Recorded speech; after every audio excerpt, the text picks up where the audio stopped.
Well, still no Godzilla vs. Kong trailer yet, but there has been a bit of an update. There was a test screening apparently recently, and as with most test screenings, there are NDAs put in place. You're not allowed to actually say what happens in the movie. You're only allowed to say whether or not you think it was good or bad when you go on social media. And, well, thus far, I've only seen one particular reaction that's been getting circulated, but that one particular reaction says that the movie is really good, even went so far as to call it the best of the MonsterVerse films. What I personally want to get into today is something else that people have been talking about. The runtime. Because if you're watching a rough cut of the finished movie, that means you have a general idea of how long it's going to be. Maybe there will be more added or some taken away, but for the most part, you pretty much know that that's the length they're aiming for. And Godzilla vs. Kong, according to this one test screening, runs roughly an hour and 45 minutes, which would make it the shortest of the MonsterVerse films. Now, I've noticed a lot of people looking at that and thinking that it's too short. An hour and 45 compared to the 2-hour runtimes we've gotten used to with tentpole movies, that is significantly shorter. So I've noticed some people saying, feels too short, we need to add more to it. I don't necessarily think it's a problem. An hour and 45 minutes used to be pretty standard length for these kind of films. Used to be pretty standard length for all kinds of films. Sure, a 2-hour runtime gives you more space to tell the story, but that doesn't mean you always need that space. Think about it. How many movies out there in recent times, even good ones, have people come away from and said, well, it could have been a little shorter. I don't really think they needed all that time to tell that whole thing. They could have trimmed some of the fat. The thing is, since we don't know what the movie is actually like at this point, we have to assume that if this measurement of time is accurate and the movie really is an hour and 45, then an hour and 45 is the tightest the movie can be. Let us assume the best at this point and think that there's nothing in that movie that doesn't need to be there. Everything that could be trimmed has been trimmed, and that is the length they wound up with. If they are to add to that, that would likely result in padding.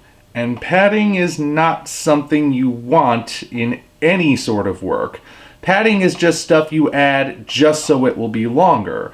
And that's not good for any story in any medium. Personally, I think Edgar Allan Poe put it best.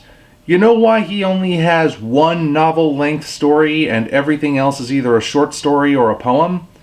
Because Poe's philosophy was to sit down, write, and when he reached the end, that's how long the story was. If he started writing and he ended the story in 5 pages, he'd written a 5-page story. If it ended in 15 pages, he'd written a 15-page story. If it ended in 2 pages, he'd written a 2-page story. He was very clear that he did not believe in padding. He wasn't going to extend a story just for the sake of extending it.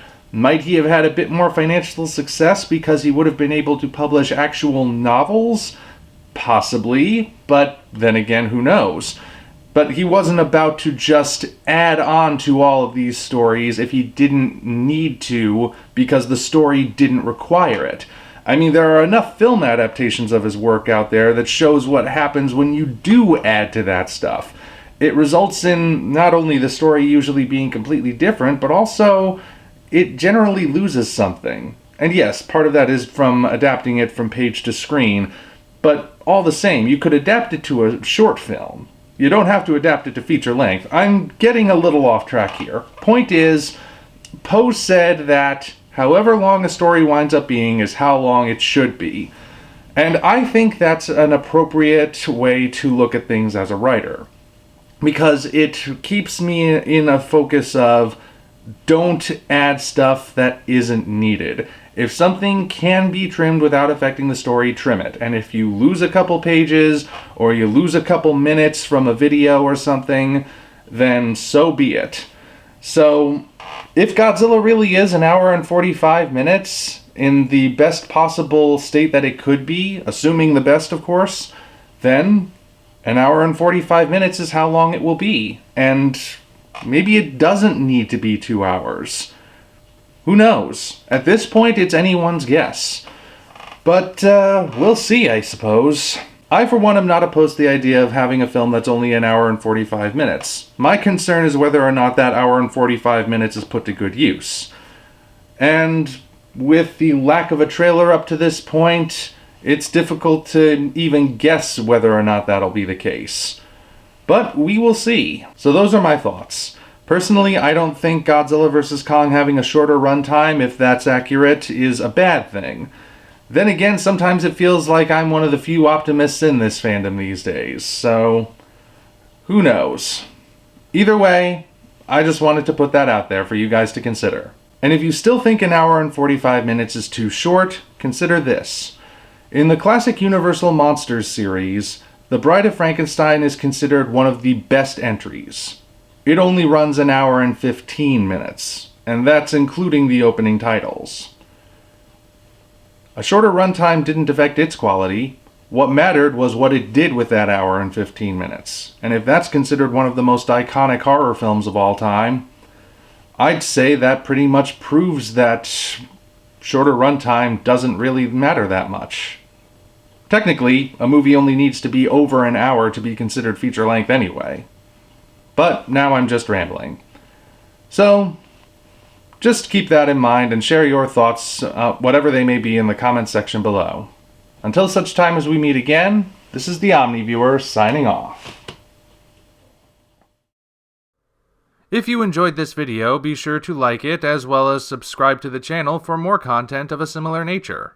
Also, check the description for links to our Twitter, DeviantArt, and Patreon pages, as well as the Amazon link for the novel Operation Red Dragon: The Daikaiju Wars Part 1, penned by yours truly.